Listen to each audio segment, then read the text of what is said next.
বিশ্বকাপ মানেই শুধু ৯০ মিনিটের খেলা নয়, এর বাইরে তৈরি হয় বিশাল এক সামাজিক ও অর্থনৈতিক বাস্তবতা। ২০২৬ ফিফা বিশ্বকাপ ঘিরে যুক্তরাষ্ট্রের আয়োজক শহরগুলোতে এখন থেকেই শুরু হয়েছে বহুমাত্রিক প্রস্তুতি। স্টেডিয়াম, নিরাপত্তা, পরিবহন সবকিছুর পাশাপাশি সবচেয়ে সংবেদনশীল আলোচনায় উঠে এসেছে জনস্বাস্থ্য ও যৌন আচরণ ব্যবস্থাপনা। কারণ বড় আন্তর্জাতিক আসর মানেই লাখো মানুষের আগমন, নতুন সম্পর্ক, ভিন্ন সংস্কৃতির মিশ্রণ এবং অনিয়ন্ত্রিত সামাজিক যোগাযোগ। এই বাস্তবতাকে ঘিরে স্বাস্থ্য সংস্থাগুলো এখন আগেভাগেই সতর্ক অবস্থান নিয়েছে। আর সেই সতর্কতার কেন্দ্রেই রয়েছে নিরাপদ যৌন আচরণ নিশ্চিত করার নানা উদ্যোগ। যুক্তরাষ্ট্রের কানসাস সিটির মতো আয়োজক শহরগুলোতে ইতোমধ্যেই বিতরণের জন্য প্রস্তুত করা হচ্ছে হাজার হাজার সেফটি কিট। এই কিটে রাখা হচ্ছে ল্যাটেক্স ও নন ল্যাটেক্স কন্ডোম, লুব্রিকেন্ট এবং ডেন্টাল ড্যাম, যা যৌনবাহিত রোগের ঝুঁকি কমাতে সহায়তা করে। স্থানীয় কমিউনিটি সংগঠনগুলো স্বেচ্ছাসেবকদের মাধ্যমে এগুলো প্রস্তুত করছে এবং ইভেন্টের আগে পরে বিতরণের পরিকল্পনা রয়েছে।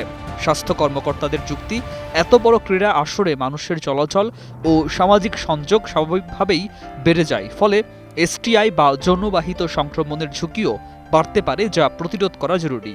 তাই বিচারহীন স্বাস্থ্যসেবা নিশ্চিত করাকেই তারা এখন মূল লক্ষ্য হিসাবে দেখছেন। অন্যদিকে বিশ্বকাপ ঘিরে আরও একটি অদৃশ্য কিন্তু আলোচিত বাস্তবতা তৈরি হয়েছে। এসকর্ট সেবার চাহিদা বৃদ্ধি। নিউ ইয়র্ক, নিউ জার্সি থেকে শুরু করে বিভিন্ন আয়োজক অঞ্চলে অনলাইন অনুসন্ধান ও বুকিং উল্লেখযোগ্যভাবে বেড়েছে বলে স্থানীয় প্রতিবেদনে উঠে এসেছে। অনেক যৌনকর্মী দাবি করেছেন, বড় ইভেন্টকে কেন্দ্র করে তাদের চাহিদা ও পারিশ্রমিক দুটোই বেড়ে যায় বহুগুণ। কিছু ক্ষেত্রে দৈনিক ও ঘণ্টাভিত্তিক পারিশ্রমিক স্বাভাবিক সময়ের তুলনায় কয়েক গুণ বেশি হচ্ছে বলেও জানা গেছে। তবে এই বৃদ্ধির আড়ালে রয়েছে আরেকটি গুরুতর উদ্বেগ, মানব পাচার ও শোষণ চক্র সক্রিয় হয়ে ওঠার ঝুঁকি। আইন শৃঙ্খলা বাহিনী তাই আগেভাগেই সতর্ক অবস্থান নিয়ে নজরদারি বাড়ানোর প্রস্তুতি নিচ্ছে। মার্কিন ফাইন্যান্সিয়াল ক্রাইমস সংস্থাগুলো ইতোমধ্যেই সতর্ক রয়েছে যে বড় ক্রীড়া আসরকে কেন্দ্র করে অপরাধী চক্র সক্রিয় হতে পারে, বিশেষ করে বিদেশি পর্যটকদের ভিড়কে ব্যবহার করে অনিয়ন্ত্রিত ও অবৈধ কার্যক্রম বাড়ার আশঙ্কা রয়েছে। নিউ জার্সি ও অন্যান্য রাজ্যের পুলিশ প্রশাসন তাই বিশেষ টাস্ক ফোর্স গঠন ও অতিরিক্ত নিরাপত্তা সদস্য মোতায়েনের পরিকল্পনা করছে। লক্ষ্য একটাই, কোনোভাবেই যেন এই বিশাল আয়োজন নিরাপত্তা ও মানবাধিকার সংকটে না পড়ে। একদিকে অর্থনৈতিক সুযোগ, অন্যদিকে সম্ভাব্য অপরাধ।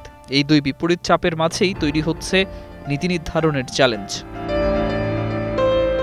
সর্বশেষ জনস্বাস্থ্য বিশেষজ্ঞরা বলছেন, যৌনবাহিত রোগ অনেক সময় কোনো উপসর্গ ছাড়াই ছড়িয়ে পড়তে পারে। তাই কন্ডোম ব্যবহার, নিয়মিত পরীক্ষা এবং সচেতনতা বাড়ানোকে এখন সবচেয়ে কার্যকর প্রতিরোধ হিসাবে দেখা হচ্ছে। বিভিন্ন শহরে বিনামূল্যে কিট বিতরণের পাশাপাশি টেলিহেলথ ও ক্লিনিক্যাল সহায়তা বাড়ানো হচ্ছে। উৎসবের আবহের মাঝেও যেন স্বাস্থ্য ঝুঁকি নিয়ন্ত্রণে থাকে, এই বার্তায় এখন সর্বত্র প্রচার করা হচ্ছে। কারণ বিশ্বকাপ যতই মাঠের খেলা, ততটাই মাঠের বাইরের বাস্তবতার পরীক্ষা।